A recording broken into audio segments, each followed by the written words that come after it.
Things that absolutely the fuck make zero sense in Danganronpa. How the fuck does Monokuma have so much room for these executions? We start out with Korekyo going through a random hole and then suddenly getting teleported to Tokyo. Then we have Gonta who is suddenly in the Wild West. And then Kaito who travels through the core of the earth and then to space. Speaking about executions, how the fuck did Junko survive this execution all the way up till the end? Just to die in one hit after all. The fact that her body got crushed and still some people replaced their body parts with Junko's body parts is also very weird. It's also not possible to use Junko's twin sister's body because that body was burned. Also, how did these kids get accepted into Hope's Peak Academy? A serial killer, a yakuza, a death row convict. Why does no one fall off the stage? How does Celestia, who's the ultimate gambler, who are supposed to be calm and collected, lose her cool instantly when she gets accused once? Oh, that was bullshit! You idiots don't know the first thing about desperate! I'd have mowed down all of you to get out of this Roman holiday! Even Monokuma was shocked. How did he grab another jacket? I'm not gonna go in extreme detail, but the entire point of Kokichi's plan was to make sure the culprit, but also the victim's identity was unknown. That's why Kaito gave his jacket to Kokichi, so you would think that Kaito was the victim, while Kokichi in reality was the victim. We all know that all characters have extra clothes, but the kicker is that if Kaito went back to grab another jacket, the cameras would have seen him. Kokichi also did not plan for Kaito's involvement. Despite stealing random shit from other students all the time, it still doesn't make sense that Kokichi had an extra jacket of Kaito with him. How did Makoto's premonition perfectly capture how his execution was going to look like? There's still no normal explanation about how Nagita, whose life expectancy is 1 year, is still alive. Like, is it this luck that keeps preventing him from dying?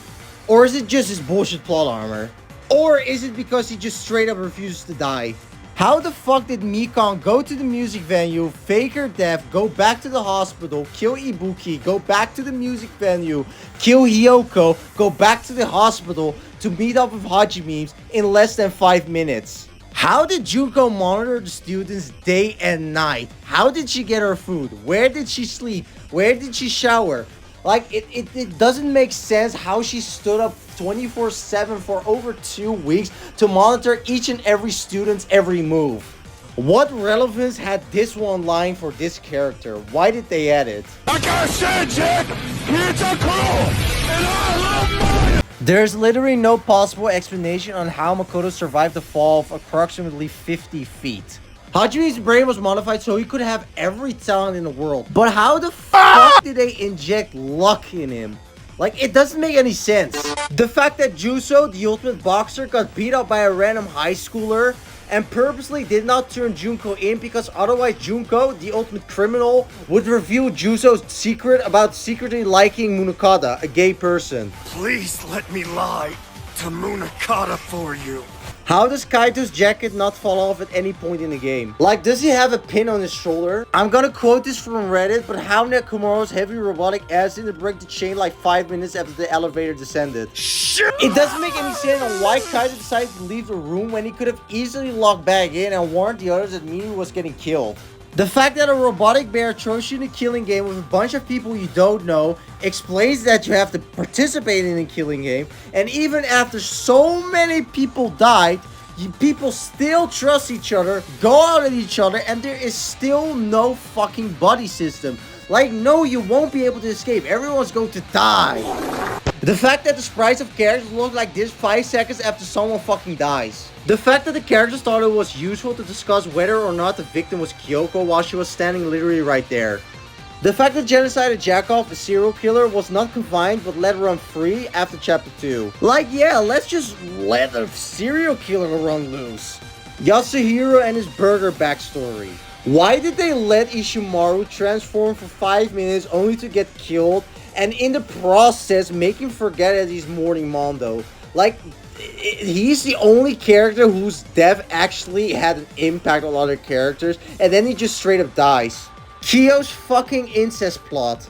There is no possible explanation on how Mukuro not know, but negative div the Madurai brothers, all 8 of them, who are all ultimate bodyguards who are approximately 8 feet tall.